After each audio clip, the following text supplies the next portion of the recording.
మాట్లాడాలని కోరుకుంటున్నారు. మీరు ఏ విషయం మీద నేను క్లారిటీ ఇవ్వాలి. పార్టీకి దూరంగా ఉంటున్నాను ఎవరంటున్నారు? సీఎం అంటున్నాడు. ఎవరు? చేసుకుంటున్నాడు, పార్టీ పనులు చేసుకుంటలేడు అని. పార్టీ ప్రోగ్రామ్ చేయలేదు, సొంత ప్రోగ్రామ్. పార్టీ ప్రోగ్రామా? మన బిఎల్ఏ ప్రోగ్రామ్ చేసినాం మేము. చౌటుపల్లి మున్సిపాలిటీ, చండూరు మున్సిపాలిటీ ఎలక్షన్లో పోటీ చేసి క్యాంపెయిన్ చేసి 2 చైర్మన్లు పార్టీ కదా, కాంగ్రెస్ పార్టీ అభ్యర్థి పిలిచిరా లేదా? మరి మా అంత యాక్టివ్గా పార్టీ చేసే ఎవరు లేరు.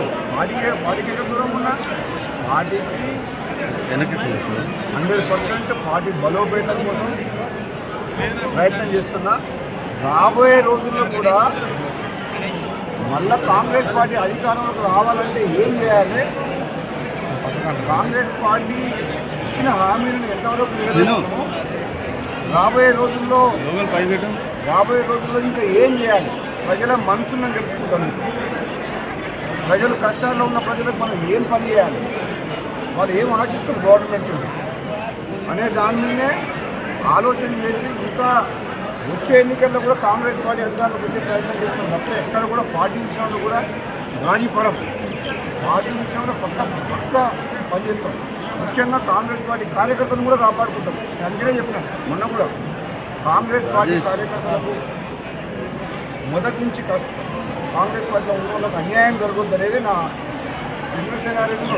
కాంగ్రెస్ పార్టీ నమ్ముతున్నారు, న్యాయం జరగాలి. కాంగ్రెస్ పార్టీ నమ్ముతున్నారు చాలా మంది ఉన్నారు. అటువంటి వాళ్ళకు మనం న్యాయం చేయాలని ఆలోచన చేస్తున్నా. కొన్ని సందర్భాల్లో ఓపెన్గా నీకు మాట్లాడాల్సి వస్తుంది. తప్పనిసరి పరిస్థితులలో స్పందించాల్సి వచ్చింది వైటీడీఏ యాదగిరిగుట్ట మీద. అంతేగాని అది పార్టీకి వ్యతిరేకం చేయాలనో, ముఖ్యమంత్రి మీద అదో నీవు ప్రభుత్వంకు చెడపేరేవాళ్ళని కాదు. కొన్ని సందర్భాల్లో వాళ్ళ వివేకంగా అడిగిన ప్రశ్నకు నిర్మోహమాటంగా ఓపెన్గా మాట్లాడాల్సి వస్తుంది తప్పితే కాంగ్రెస్ పార్టీని బలోపేతం చేయాలి. వచ్చే 5 ఏళ్ళు కూడా కాంగ్రెస్ పార్టీ అధికారంలో వస్తుంటే నేను పనిచేస్తాను. Thank you.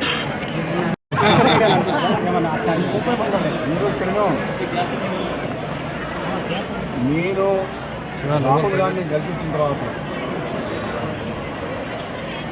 ఆయన నాకు ఇచ్చిన సమయం నాకు తెలిసి బహుశా తెలంగాణ రాష్ట్రంలో ఎవరికి కూడా అంతసేపు ఇచ్చిండదు. ఎన్నో ఏళ్ళ తర్వాత కలిసినా సరే చాలాసేపు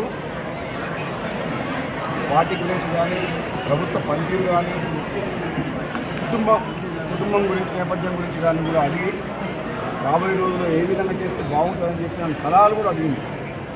సో రాహుల్ గాంధీ అనే వ్యక్తి ఆయన ఆలోచన విధానం, ఆయన ఎంత ఎమోషనల్ ఫ్యామిలీ వాల్యూస్ ఉన్న మనిషి అంటే ఆ కుటుంబ నేపథ్యం కూడా అడిగి తెలుసుకున్నాను. అంటే ఎంత మంచి హృదయం ఉన్న నేత అంటే రాహుల్ గాంధీ అంత మంచి మనిషి. అటువంటి మంచి కలిసి వచ్చిన తర్వాత కూడా నేను ఎక్కడ కూడా మాట్లాడలేదు. ఫస్ట్ టైం మాట్లాడుతున్నాను.